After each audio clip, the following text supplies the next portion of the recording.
Welcome to Leadership Development News, Profiles and Practices of Top Performers. I'm Dr. Rowan Adler, Dr. Kathy Greenberg, my esteemed host for over 20 years. We've been doing this podcast, and we always are trying to bring you some tips, some tools to help you be your best. We define that as being in the top 10%. What can you do a little differently?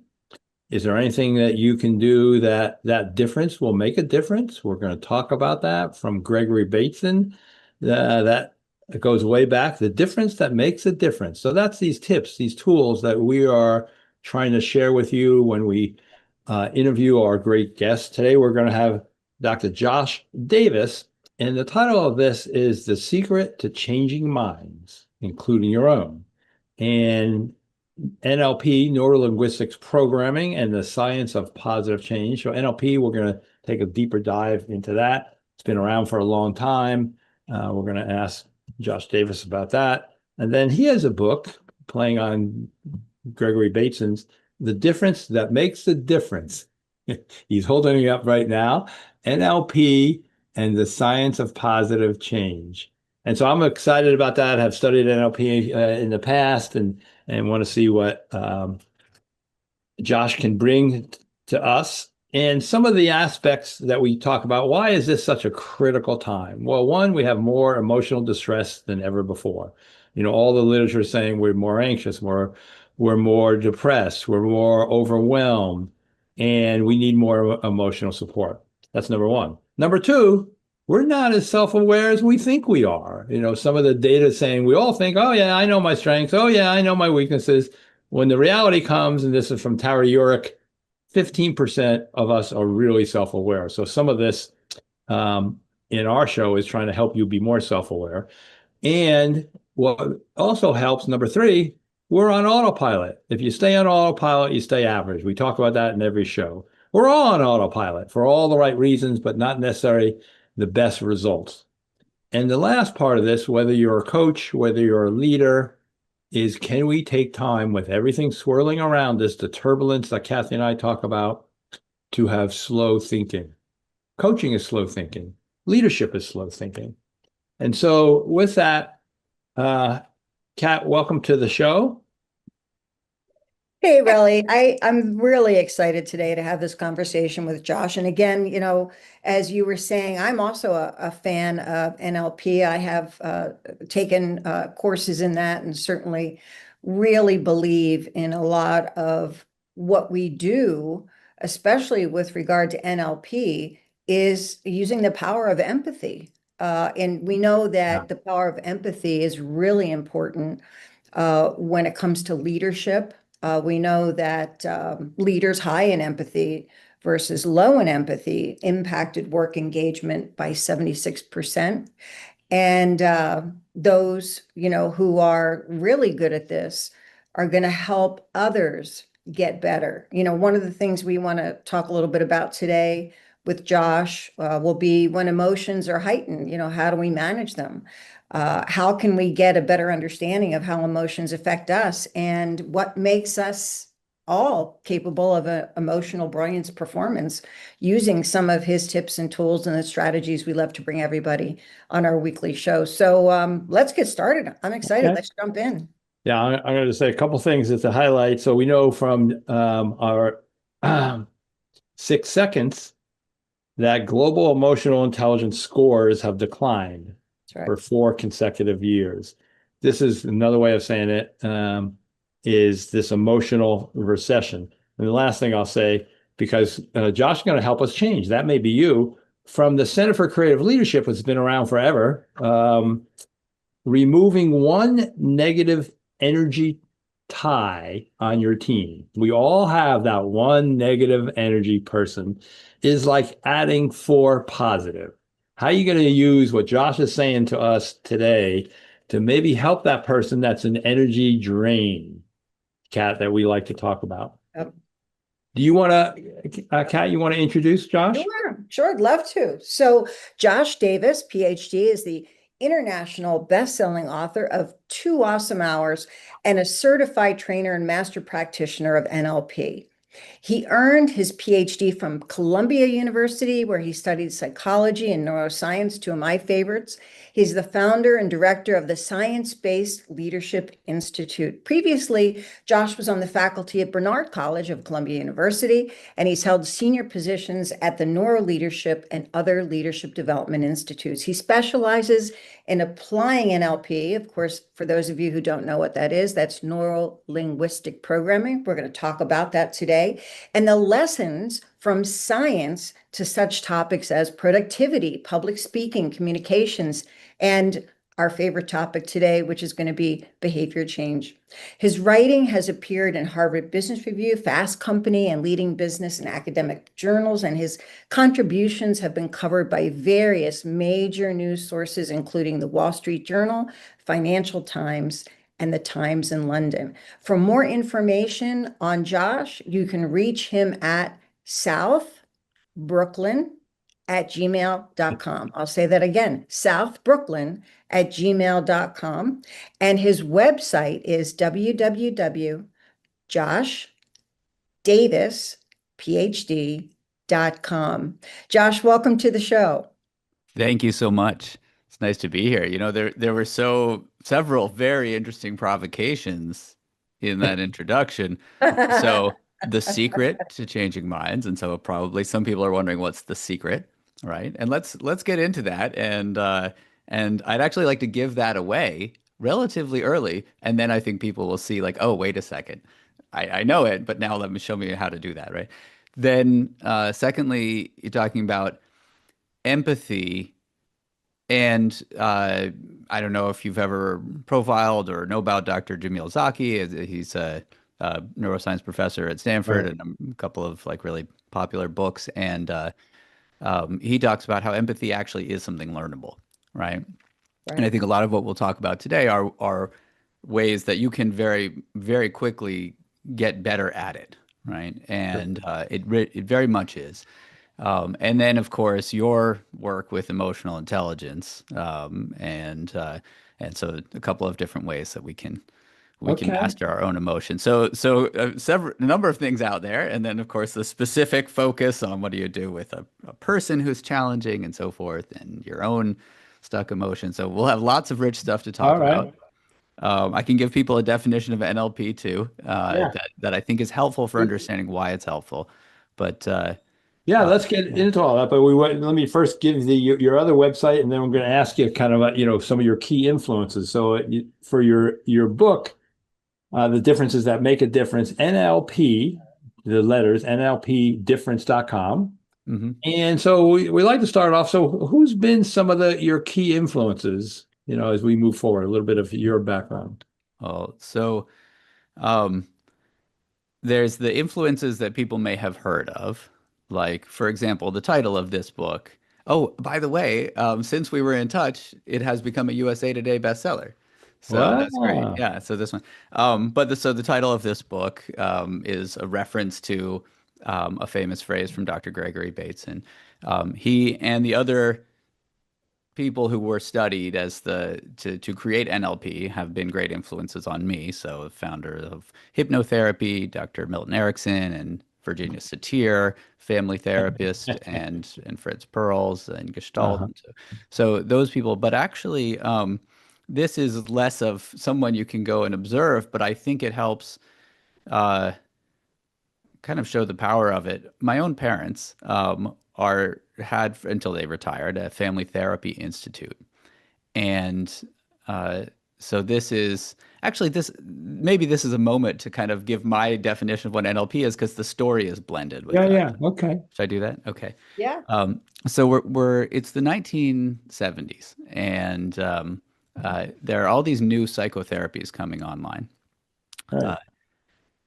And what many people are noticing in the psychotherapy world is that you've got, with hypnotherapy, family therapy, gestalt therapy, cognitive therapy, what later became known as CBT, as DBT and ACT and so forth, right? That people are getting results so much faster. Change is happening faster than many people thought possible before, and it's lasting. So how do you get change quickly and in a lasting way, right? This is sort of in the world of psychotherapy, people who are doing change work all day long, every change you can imagine, personal, health, professional, family dynamics, every kind of change you can imagine all day long. How are they getting changes quickly and in a lasting way?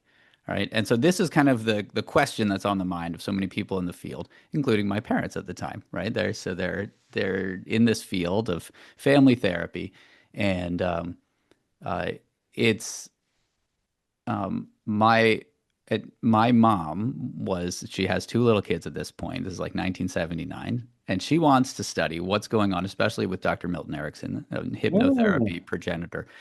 And she can't go and do it because she got two little kids, right? So she can't go just sit there and watch him and copy him. right, And it's not right. like we had the internet, right? We didn't have all these video resources. You just had to travel and observe and try to copy, right? And this is what many people tried to do. And along comes this linguistics professor and a partner of his. They decide, let's go and use our tools from linguistics to see if we can understand the Right. form, not just the content. Can we understand the signal from the noise, the patterns, the language patterns these therapists are using, and not just one of them, many of them, right? And can we identify maybe the nonverbal communication patterns, but looking at the patterns, not the specific content, and see if we can identify it. And they did a great job. They called it neuro-linguistic programming, and they taught it, and therapists have been using it forever, eventually coaches too. People have applied it in marketing and sales and so forth. You've heard of Tony Robbins. He says it's the most powerful stuff he knows about, right? And what I want to do is to bring it to people, everyone, day to day. You don't have to have any background to really be able to understand it Hmm. and make use of it. And 50 years on, while there wasn't research at the time, if you look at any tool within NLP, there is research to support it now. And because I have that background as well, I can put the two together. And so in the book, that's something that I've done is Greg and I worked together on the book, but the science side was much more me because that's my background, right? So how does the science actually support what's here? And those things that aren't supported, we didn't include, but there's very little that isn't supported. So at this point, we want people these things are so powerful to make change very Hmm. quickly, and I can say a little bit more about why Yeah. that is, but they're so powerful and people really can use it. And in the chapter in the book, what we've done is to take for each tool that we offer, it's some reflection questions, and then if you reflect on them, you're using the tool, and then you're going to be able to use it again. And of course you can go deeper with NLP, but you really can. So those were my biggest influences then. Uh-huh. That's how I learned about this stuff. And then I was just fascinated. And so I've been now teaching it for 25 years, well, studying or teaching it for 25 years, Wow. as well as getting into the science separately. And now I finally merged them. So- Wow. That's a lot there to unpack, but it tells me that you have such a deep knowledge and strength in the psychology behind what you're writing about, and a lot of beautiful people there that you just described. When you think about NLP and how it's different from other self-help or communication methods, what comes to mind for you, Josh, that you can share with the audience? So the kind of the core idea of NLP that everything revolves around is that no matter what, if you're trying to change yourself or if you're trying to help somebody else to change, and I say help them to change because you can't make someone change and wouldn't want to, right? But in either case, whatever's happening now before the change, there is a world in which that behavior makes really good sense. Hmm. And NLP helps you quickly dive in to discover what is that world. And when you do, that's when you can quickly identify the difference that will make the difference for you in your particular context, which Yeah. will be different for everyone, but it's the same process each time. Yeah. So And so, yeah. what's great about this is, just the history and just to reiterate what you said, because both Kathy and I, studied it. Virginia Satir, family therapist, Milton Erickson, famous hypnotherapist, and then Fritz Perls. I did a lot of training early in my career, watched all the films with Fritz Perls and the Gestalt, but it's that integration. And then, like you also mentioned, Tony Robbins just kind of took it and kind of, turned it into his own thing, but really the same kind of basis. So we want to mention your co-author, Greg Promushkin. You guys have different backgrounds, and maybe just say a little bit about that, and then we'll get into kind of all the Yeah. key tools. So is You know what? oh, You sorry. know what? I was just going to say, I have a feeling that this is going to be a really rich conversation. And I know that we got to go to a quick break. So I don't want to take away from what Josh, you want to get into here. So let's take a quick break. And when we come back, we'll start exactly where we left off. So don't go away. You're listening to Leadership Development News. Welcome back to Leadership Development News. We're talking with Dr. Josh Davis about his book, The Difference That Makes a Difference, playing on Gregory Bateson's term. He has a co-author, Greg Promushkin, who has a different background. And maybe say a little bit about you and Greg, and so why this book, why now? Yeah. So I think the differences between Greg and I really help to highlight a couple of the very useful tools from NLP because we're very different, right? Greg is kind of like a gruff, like trial lawyer, right? He's a different personality, different background, different kind of like, um, we have different worldviews in many ways, and it has been an amazing collaboration, and we both love it and continue to want to find other ways to do things.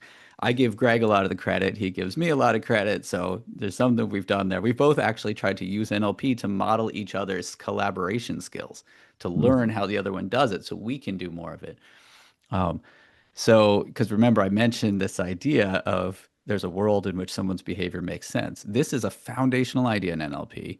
Right. And because NLP has tools to understand that world, not only can you help someone change, if someone else has a skill you want, you can learn to take it on much more quickly. If somebody on your team has a skill you want, you can learn to bring that to others because you can really unpack what are the key pieces, the beliefs, the capabilities, what you do when you get stuck, how you think about yourself, all these things that make the skill. Anyway, so Greg is a trial lawyer and he likes to talk about how, his role is to dumb things down and my role was to like be the expert, but I didn't see it that way. But the fact that we even had these different ways of talking about it. So he showed up to take a class that I was teaching on public speaking, where I've applied NLP to public speaking. I love public speaking, and it's about it's about how do you enjoy public speaking. And the reason I mention that is because in one of the things in NLP is you can really learn how to control your emotional state or choose your emotional state.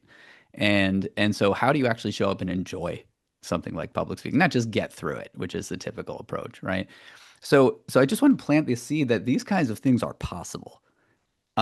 Anyway, so Greg shows up to take the class. He doesn't need the class. He's been doing public speaking for years, right? For decades as a trial lawyer.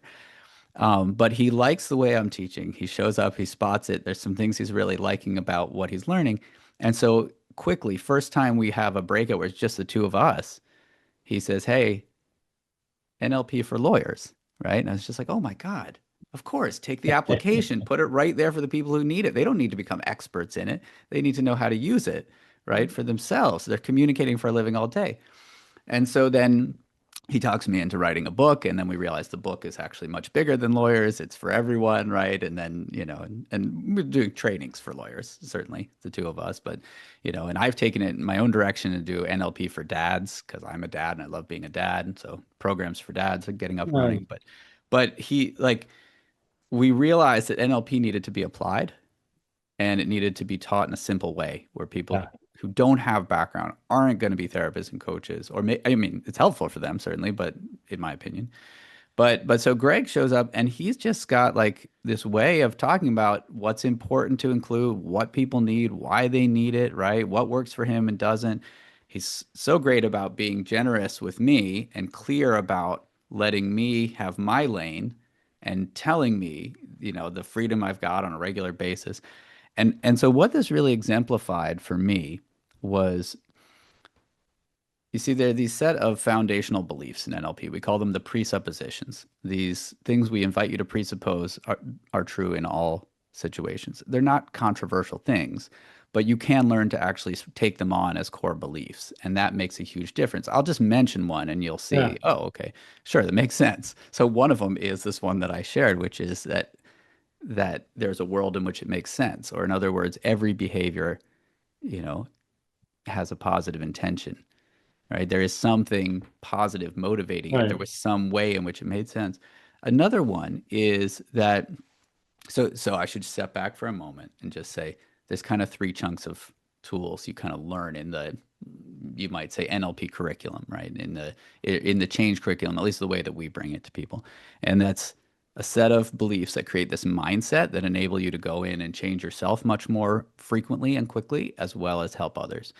Then there's specific tools for understanding somebody's world, mental world, and then there's specific tools for helping to make shifts and experiment with changes or invite people to experiment with changes. So kind of three chunks.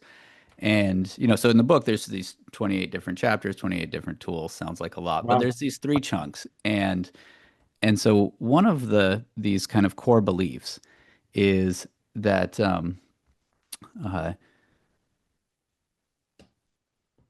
we talk about how if it's not working, try something else. Right. And now you think about grit and, stick to itiveness and willpower and yeah, sure, persistence has its place in certain contexts, but it's not just about trying harder. It's trying something else, right? Is recognizing I just did something. It didn't work. That doesn't mean I'm a failure. I'm Right. experimenting. I'm playing around, right? This is exciting. I'm taking action in the world. Think about like one of my kids is 3 right now, the youngest one. He's really experimenting with language, and you see him. He's totally just like out there saying the wrong words and the wrong conjugations and everything. He's experimenting with communicating, and he's not beating himself up if he didn't get the right words like an adult often does.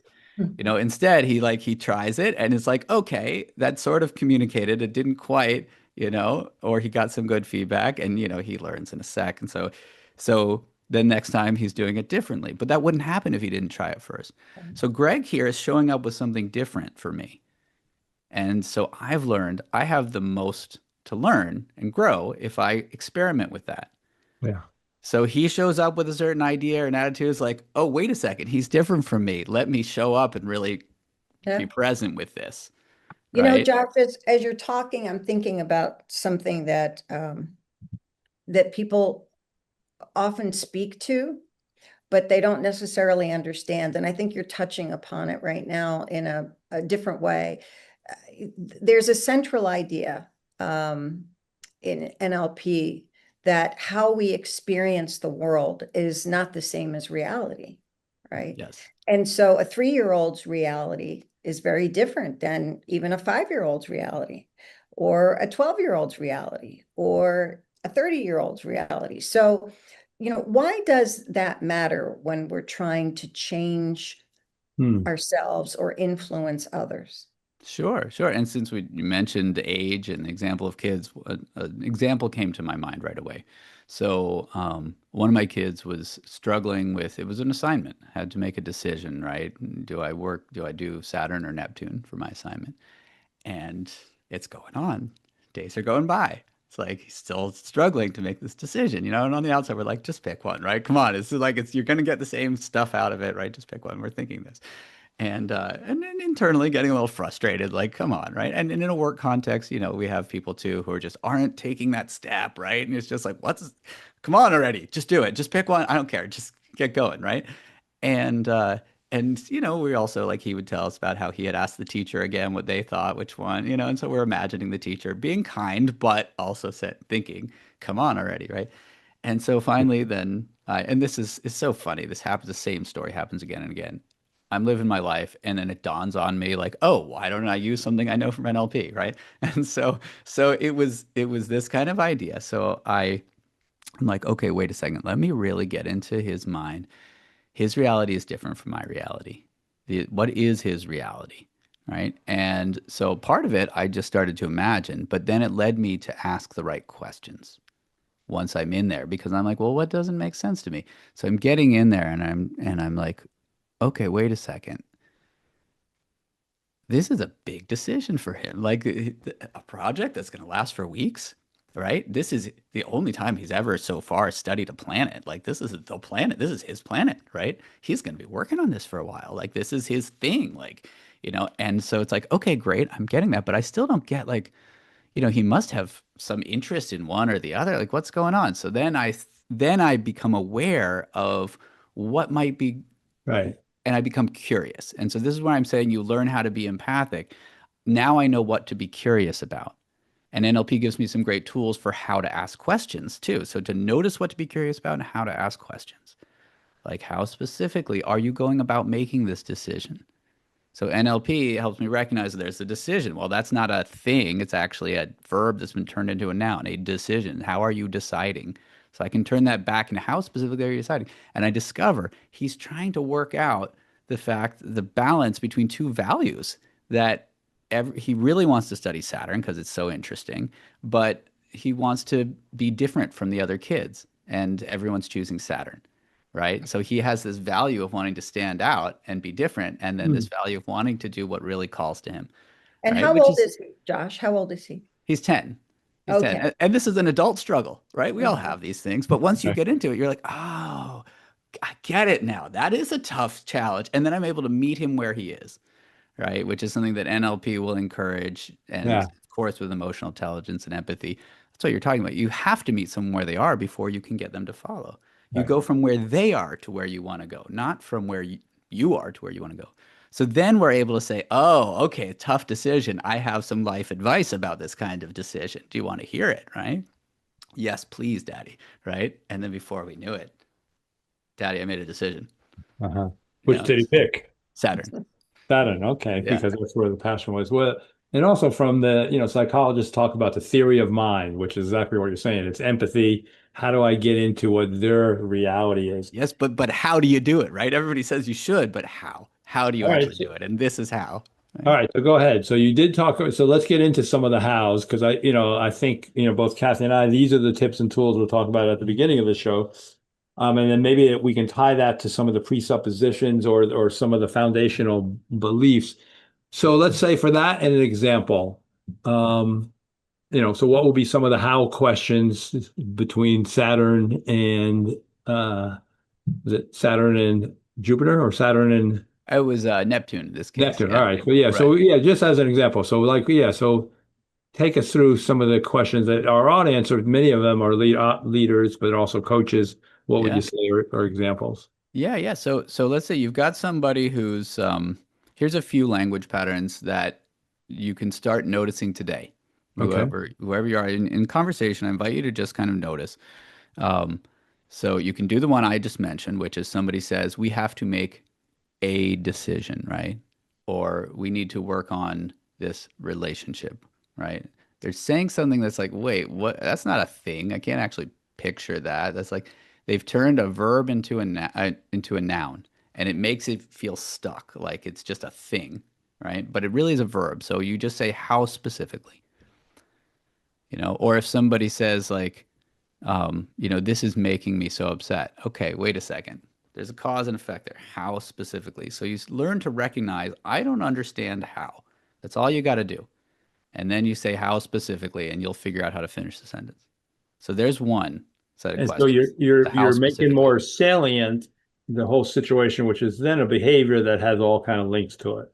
Yeah, that's right. That's right. And so once you're getting into the process or the action, if it is actually one that you're talking about, and that word specifically, it's interesting. You'd think you wouldn't need to say it, but it often helps people get more specific somehow, right? It does. You just and then you really get into, and the kind of the key piece is to keep coming back to, does it make sense to me?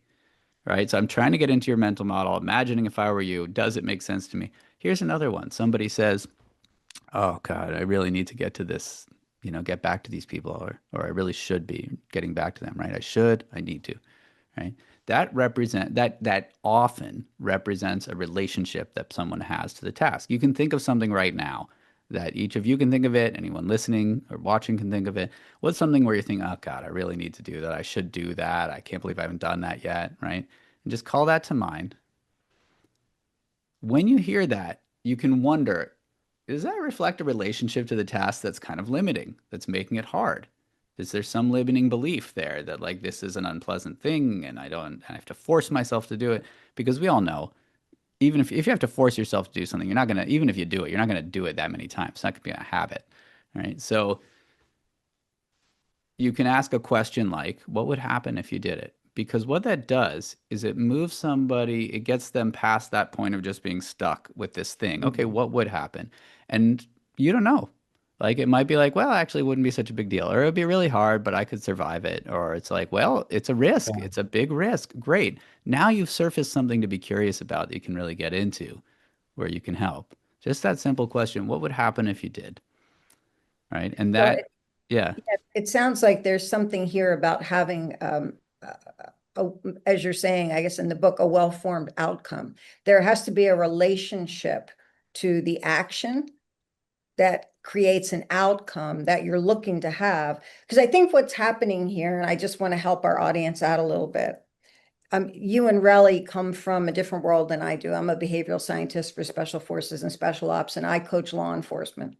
And my programs are to help law enforcement learn how to be coaches. And I can tell you right now, I can hear them struggling with this conversation. Like I can hear Okay. them, they're in pain right now. This is like way too esoteric. Too complex, too Too detailed. complex, too Yep. detailed. So, Great. so So I want to, let's, yeah, bring it up a level. And so here's what I'm hearing on their behalf. So we are trained as human beings by our very nature to fix things. Everything needs to be repaired. It's an underlying current in everything that we do. And we think of human beings as things that need to be repaired. And so, unfortunately, a lot of people go at a relationship to a thing, whether it's an action, let's say paying a bill, or having to have an exchange with someone to get the bill paid. And all I'm driving at here is, when we think of whether it's the action or it's the experience of that process that makes us feel uncomfortable, if we can just pause and listen to what it is that's creating whatever we're feeling, whether it's that high conflict or high emotional moment, and recognize that it creates something in us that needs attention. That's it. That's the practical way of looking at it, I guess. Am I making sense to you guys? what I would say is notice when you're about to do something that feels hard or uncomfortable, right? And what you can do at that point is just say, thank you, feelings. Now I know there's something that needs attention, right? Mhm. And then, as you said, if you pause, you can start to figure out what that thing is. And we can talk about some easier ways to do that. But yes, Fantastic. yeah. Notice All right. that. That's the starting point. So we're going to take a quick break. We're going to kind of zero in with Josh to see, 'cause we only got so much time. We're going to pull out some of these gems that he's got in there from the book. So you've been listening to Leadership Development News, and we'll be right back. Welcome back to Leadership Development News, Profiles and Practice of Top Performers. Josh Davis is who we're talking with today. And his website is www.joshdavisphd.com. We're talking about his book with Greg Promashkin, and you can get a hold of that at nlpdifference.com. The difference that makes a difference, the famous from Gregory Bateson. So what are those small things that you can do differently? Josh, you mentioned some of the foundations, and maybe if you can share one, and it also sounds like in each of your chapters, then there's some actions they can take. So maybe what's one that you'd like to share, and then some actions going back to what Kathy said, people can grab onto, and then we obviously encourage them to get your book. Yeah, yeah. So here's one that love to share in terms of one of those foundational beliefs. And then in terms of a tool, Kat, you mentioned the pacing and leading. And so let's get to that. And that's one Okay, that people can use in the moment. There's great. like a high stakes thing happening and it's It's really, really key. So in terms of a foundational belief, um, now this one is probably the most counterintuitive for many people at first, which also means that because it's the most different, it probably is the most to learn. But the idea is this: the meaning of your communication is the response you get. So in Mm, other words, how your message lands matters more than what you meant, right? So yeah. you're communicating with someone. What would happen if you were operated in a way where it's like whatever their behavior is, that's what I just communicated, right? Yeah. So if you're with someone, you mentioned the law enforcement situation, you approach someone and then they get more aggravated. Well, what if I take in my mind that I just communicated to them that they should be actually getting agitated, that they need to do this somehow, right? What if that's my attitude when I'm showing up? I'm not saying it's true. I'm not saying who's right. We'll never know, right? And you can argue about that all you want, but what's useful? Is it going to be more useful for you? And you can think about a situation you have, right, where the communication, right, you need to communicate with someone, right? You're gonna be interacting. You expect maybe it's an awkward feedback conversation. Maybe you need to tell someone to change something. Maybe you're gonna need to be confronting someone out there in the street, right? There's something where it's going to be uncomfortable for you, perhaps. You're not sure how it's going to go. And I would invite you right now to, like, with that situation in mind, think about one way it could go wrong. Now, what if you took responsibility for that? Not blame, but you said, I have some influence over how that turns out. Somehow I communicated that that was the thing to do. Yeah. I'm with the kids, they're fighting, teasing with each other, and they're making too much noise, and we're in a public venue, and I want to hear what's happening. I turn to them and I'm like, hey, you guys need to keep it down. We can't be doing this here. I want to hear what's happening. Turns out they start teasing more, right? And there's more loudness. Well, guess what? If I actually think about it, I just communicated, Daddy's not going to be here to help.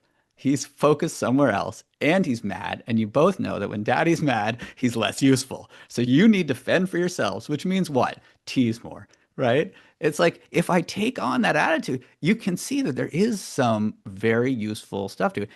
Is it true? It's not necessarily my fault, but it's certainly believable that I did communicate that, right? That some way I didn't mean to. But if I take on that attitude, Yeah. wait a second, something's happening. I somehow communicated that that's right. What did I do? It's going to lead you somewhere new. Yeah. So the meaning of your communication is the response you get. Act as if that was true. Yeah. And you suddenly, so many communication issues dissolve and you don't Yeah. get as triggered. You don't get as angry. Yeah. You don't just like lose control and you don't start making meaning out of it that, oh, I'm being disrespected and so forth. That's beautiful. And I think I've talked about similar things. You got 100% for the communication. And I think what you're saying, are you taking 100% for the impact of that? I mean, we take 100% for the communication. Oh, of course I said it. Okay. I said it over and over.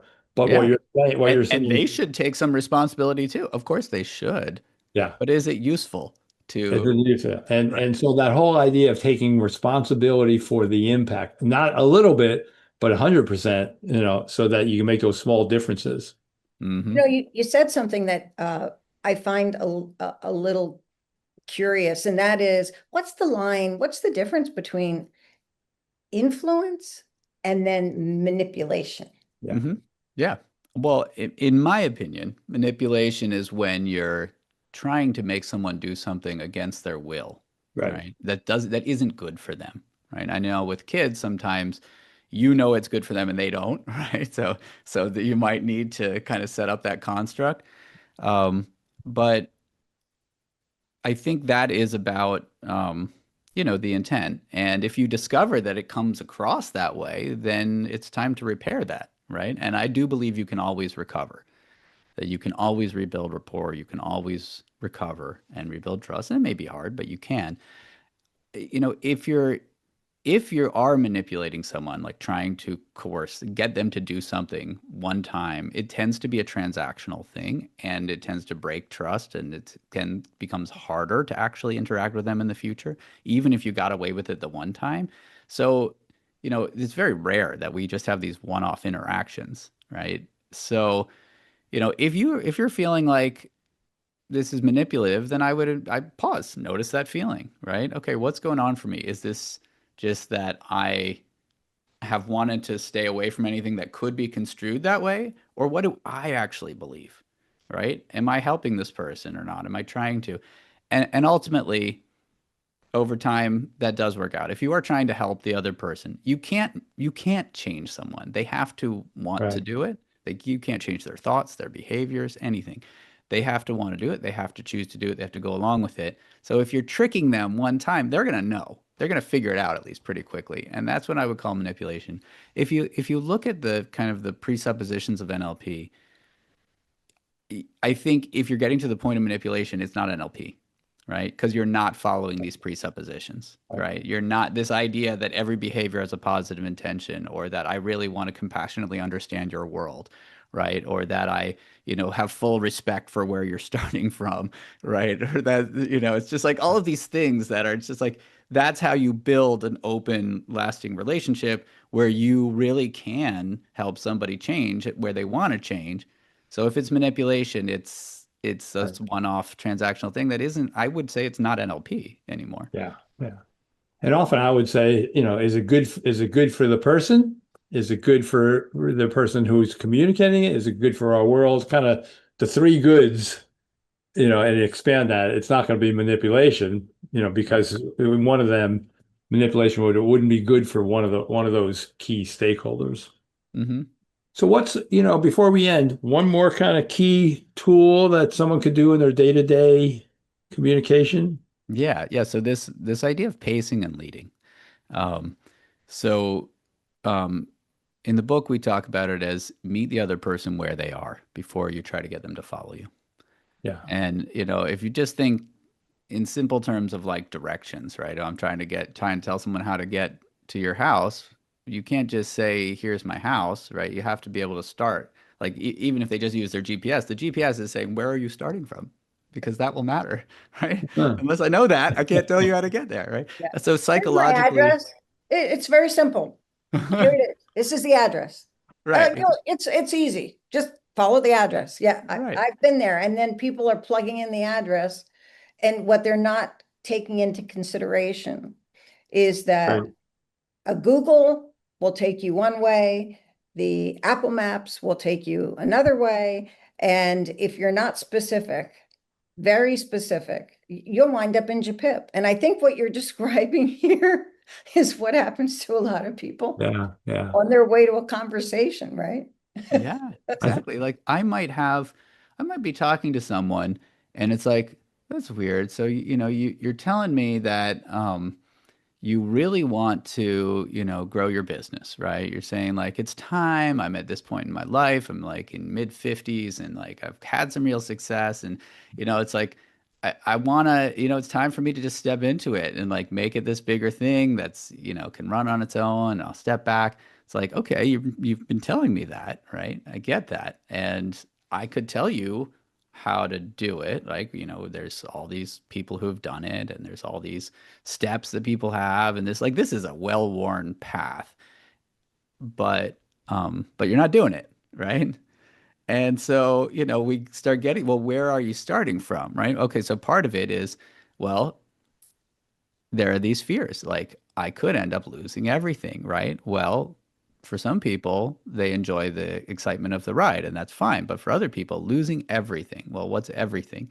There's going to be some either beliefs or capabilities or an identity thing. So, talking to someone recently about this kind of thing, it was what ultimately came, we started exploring that. Well, where are you starting from?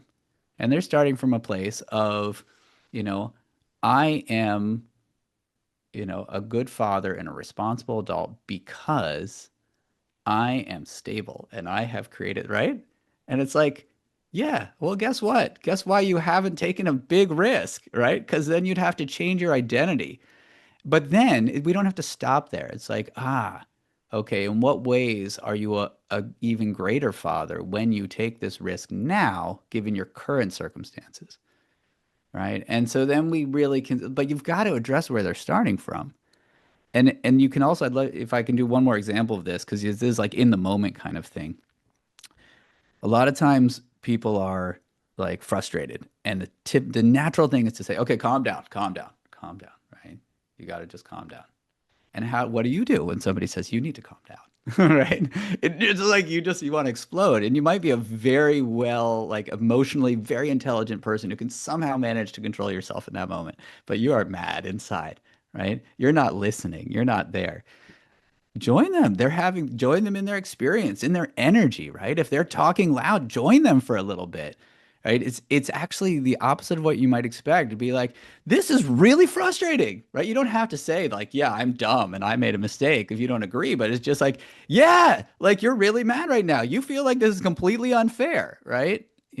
So you join them with their energy. Right. You show them, I respect your reality right now. That's Yeah. what it does. And then they start to listen. They're like, I can trust you because you respect my reality. You care what my reality is. You're hearing me. And there's lots of research that when people feel Yeah. heard, Yeah. they respond, right? So that's where you got to start. And You meet them where they are. I Then you think can, yeah.